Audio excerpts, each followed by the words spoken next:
السلام علیکم۔ دعا جو 110 سال بعد قبول ہوئی، لیکن اس دعا نے بادشاہ، وزیروں، مشیروں کو بھی ہلنے پر مجبور کر دیا۔ حج کا موسم شروع ہو چکا ہے۔ دنیا کے کونے کونے سے زائرین حجاز مقدس پہنچ رہے ہیں۔ ان میں سے ہر ایک کی ایک الگ داستان ہے۔ خانہ خدا اور دیار حبیب صلی اللہ علیہ وسلم کی زیارت پر ہر مسلمان کی سب سے بڑی آرزو ہے۔ اسے پورا کرنے کے لیے وہ عجیب و غریب جتن کرتے ہیں۔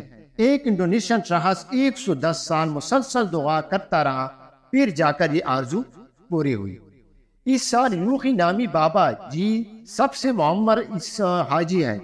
وہ 130 سال کی عمر میں سعودی عرب کی خصوصی ضیافت میں شاہی مہمان کے طور پر فریضہ حج ادا کر رہے ہیں۔ وہ انڈونیشیا کے علاقے اور نشاط سے تعلق رکھتے ہیں۔ زندگی بھر دوسروں کے کھیتوں میں کام کر کے رزق حلال کماتے رہے۔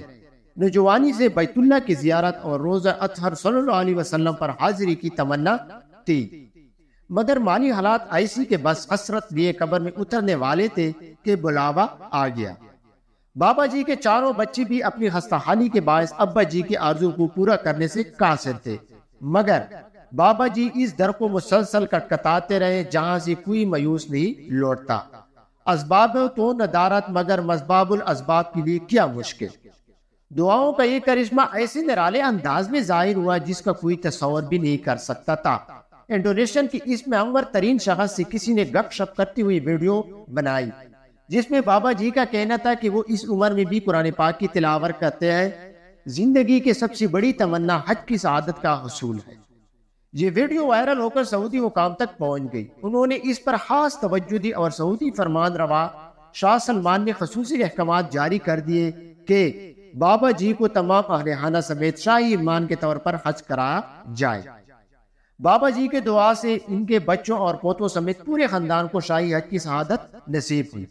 جکارتا کے انٹرنیشنل ایئرپورٹ پر خود سعودی سفیر اسام عابد الصدفہ نے بابا جی اور ان کے اہل خانہ کو الوداع کہہ کر جدہ روانہ کیا۔ ادھر سعودی عرب میں بھی اس سال کے معمر ترین حاجی بابا یوخی کے استقبال کی خصوصی تیاریاں کی گئی۔ ہم ایک آدھا بار دعا کر کے مایوس ہو جاتے ہیں کہ قبول نہیں ہو رہی۔ انسان بڑا جد باز ہے۔ رب العالمین کے نزدیک ہر چیز کا وقت مقرر ہے، اسی وقت دعا کا اثر ظاہر ہو کر رہتا ہے۔ اس لیے مایوس نہیں ہونا چاہیے، بلکہ مسلسل مانگتے رہنا چاہیے۔ ایک نہ ایک دن دعا ضرور شرف قبولیت حاصل کر کے رہے گی۔ شکریہ، جزاک۔